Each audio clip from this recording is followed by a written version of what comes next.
আসসালামু আলাইকুম। ঘুম থেকে উঠে সকাল সকাল সবার জন্য চা বানিয়ে নিয়েছি। সবাইকে চাটা দিয়ে আমি একটু রাতের তরকারি দিয়ে মুড়ি মেখে খেলাম, কারণ আমি চা খেতে পছন্দ করি না। এখন চায়ের কাপ প্লেটগুলো ধুয়ে নিব।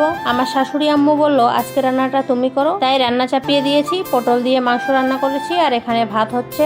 আজকে রবিবার, ছুটির দিন, তাই ভাবলাম বাড়ির টুকিটাকি কাজকর্মগুলো করি। আর রায়ানকে ওর পাপা আর ওর দাদিজান মিলে দেখছে। আমার ভাত হয়ে গেছে, এবার ভাতের মাড়গুলোকে আলাদা করে নিব। এভাবে বালতিতে করে মার পাশাতে আমার খুবই ভয় লাগে, যদি হাতে মার পড়ে যায় তাহলে হাত পুড়ে যাবে। বিয়ের প্রথম আমার শাশুড়ি আম্মু কোথায় একটা গিয়েছিল ঠিক মনে নেই, তাই আমি ভাত রান্না করেছিলাম আর এভাবে মার পাশাতে গিয়ে অর্ধেক ভাত ফেলে দিয়েছিলাম। এখন আর পড়ে না, খুব সাবধানে কাজটা করি। এবার জলে খালি বোতলগুলোকে ভরে ফ্রিজে রেখে দিব। খুব গরম পড়েছে তাই সবাই ঠান্ডা জল খাচ্ছে। আমার রান্নাঘরের মোটামুটি কাজ কমপ্লিট। এবার কিছু কাপড় ভিজিয়ে দিয়েছি, ওগুলো ধুয়ে নিব। বাড়িতে কোনো কাজ করি না করি, এই কাপড় কাচা কাজটা প্রতিদিনই করতে হয়। প্রতিদিন আমার বাবুর জামা প্যান্ট ধুতে হয়, আর তার সাথে দুই একটা বিছানার চাদর। কখন কোন বিছানায় মুতু করে দে হাগু করে দে ঠিক নেই। জামা কাপড় ধুয়ে স্নানটা সেরে নিলাম আর আমার পাপাটাকেও স্নান করিয়ে দিলাম। এই কাপড়গুলো ছাদে মেলে দিয়ে এখন রায়ানকে খাইয়ে দিব।